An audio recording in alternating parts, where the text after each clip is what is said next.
नमस्कार दोस्तों, मैं हूं मिसेस मुदगल और आज हम बात करेंगे सोमवार व्रत कथा के बारे में।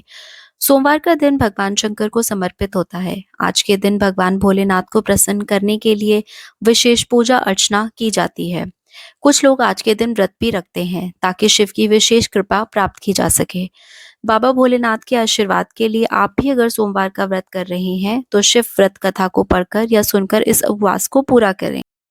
आइए सुनते हैं सोमवार व्रत की कथा। एक समय की बात है, किसी नगर में एक साहूकार रहता था। उसके घर में धन की कोई कमी नहीं थी, लेकिन पुत्र की प्राप्ति के लिए वह प्रत्येक सोमवार व्रत करता तथा पूरी श्रद्धा के साथ शिव मंदिर में जाकर भगवान शिव और पार्वती जी की पूजा करता था। उसकी भक्ति देखकर एक दिन मां पार्वती प्रसन्न हो गई और भगवान शिव से उस साहूकार की मनोकामना पूर्ण करने का आग्रह किया। पार्वती जी की इच्छा सुनकर भगवान शिव ने कहा, हे पार्वती, इस संसार में हर प्राणी को उसको उसके कर्मों का फल मिलता है और जिसके भाग्य में जो हो उसे भोगना ही पड़ता है।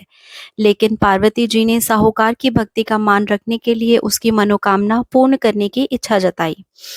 माता पार्वती के आग्रह पर शिवजी ने साहूकार को पुत्र प्राप्ति का वरदान दिया, लेकिन साथ ही यह भी कहा कि उसकी बालक की आयु केवल 12 वर्ष की होगी। माता पार्वती और भगवान शिव की बातें साहूकार सुन रहा था। उसे ना तो इस बात की खुशी हुई और ना ही दुख हुआ। वह पहले की भांति शिव जी की पूजा करता रहा। कुछ समय के बाद साहूकार के घर एक पुत्र का जन्म हुआ। वह बालक 11 वर्ष का हुआ तो उसे पढ़ने के लिए काशी भेज दिया गया। साहूकार ने पुत्र के मामा को बुलाकर उसे बहुत सारा धन दिया और कहा कि तुम इस बालक को काशी विद्या प्राप्ति के लिए ले जाओ और मार्ग में यज्ञ कराना। जहां भी यज्ञ कराओ वहां ब्राह्मणों को भोजन कराते और दक्षिणा देते हुए जाना। दोनों मामा भांजे इसी तरह यज्ञ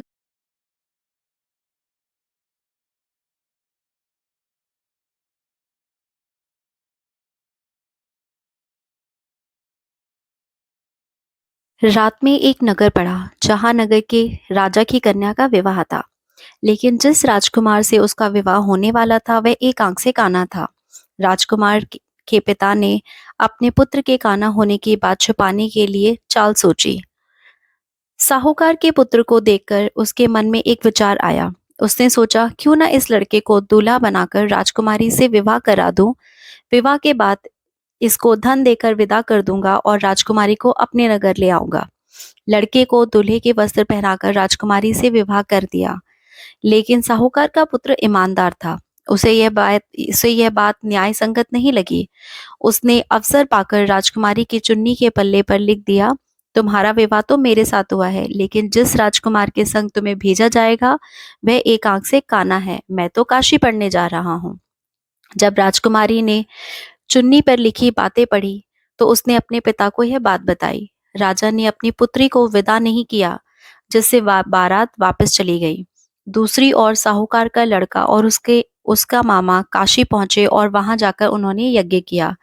जिस दिन लड़के की आयु 12 साल की हुई उसी दिन यज्ञ रखा गया। लड़के ने अपने मामा से कहा कि मेरी तबीयत कुछ ठीक नहीं है। मामा ने कहा, तुम अंदर जाकर सो जाओ। शिवजी के वरदान अनुसार कुछ ही देर में उस बालक के प्राण निकल गए। मृत मृत पांचे को देख उसके मामा ने विलाप शुरू कर दिया। संयोगवश उसी समय शिवजी और माता पार्वती उधर से जा रहे थे। पार्वती ने भगवान से कहा, स्वामी, मुझे इसके रोने का स्वर सहन नहीं हो रहा है। आप इस व्यक्ति के कष्टों को अवश्य दूर करें। जब शिवजी मृत बालक के समीप गए तो वह बोले कि यह उसी साहूकार का पुत्र है जिसे मैंने 12 वर्ष की आयु का वरदान दिया था।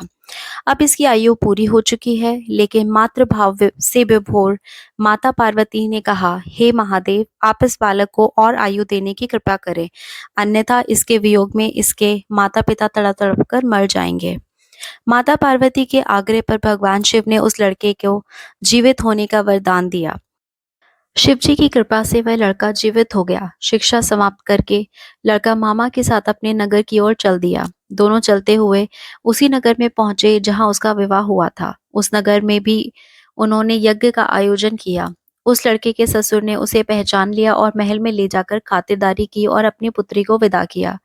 इधर साहूकार और उसकी पत्नी भूखे प्यासे बेटे की प्रतीक्षा कर रहे थे। उन्होंने प्रण कर रखा था कि यदि उन्हें बेटे की मृत्यु का समाचार मिला तो वह प्राण त्याग देंगे, परंतु अपने बेटे के जीवित होने का समाचार पाकर वह बेहद प्रसन्न हुए।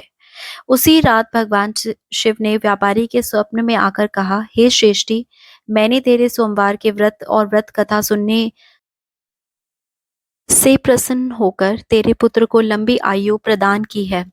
इसी प्रकार जो कोई सोमवार व्रत करता है तथा कथा सुनता है, पढ़ता है, उसके सभी दुख दूर होते हैं और समस्त मनोकामनाएं पूर्ण होती हैं।